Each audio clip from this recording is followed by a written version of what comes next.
For all the latest updates, subscribe to Newsline.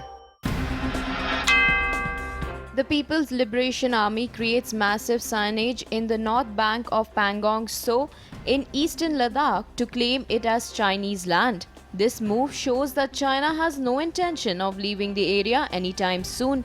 PLA soldiers have built prefabricated huts and bunkers in the area. After the Union government banned 59 Chinese apps including TikTok, ShareIt, etc. citing threat to national security, the Information Technology Ministry officials said the banned applications will be given a chance to submit their clarifications. This step comes in line with provisions of the Information Technology Rules 2009.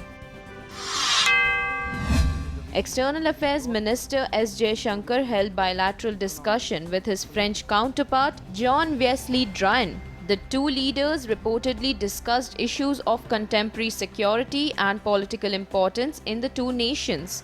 The two leaders also discussed ways of tackling COVID-19 pandemic.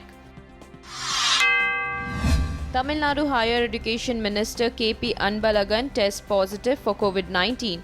K.P. Anbalagan is in stable condition. The minister had initially developed mild cough and his second sample tested positive for coronavirus. The total number of political leaders in Tamil Nadu who have tested positive for COVID-19 rises to 6.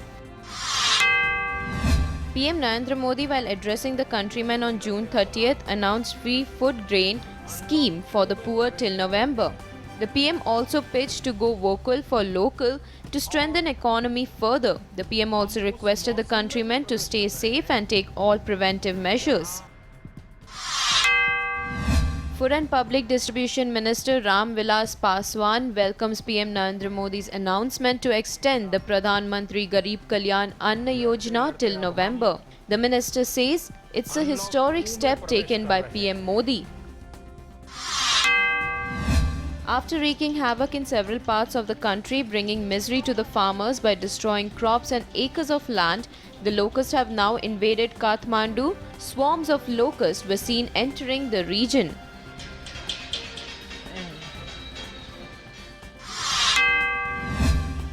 Maharashtra CM Uddhav Thackeray along with his wife Rashmi Thackeray visited Pandharpur in Solapur of Maharashtra to perform puja at the famous Vithoba temple on the occasion of Ashadi Ekadashi earlier this morning.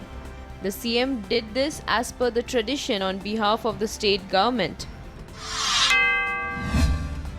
On June 30th, India registered 18,522 fresh COVID-19 cases, taking India's COVID-19 tally to 5,66,840 cases. 418 fresh deaths were also reported, taking the toll in the country to 16,839. There are 2,15,125 active cases of COVID-19 in India. Recoveries continue to be more than the active cases. 3,34,821 have recovered and have been discharged.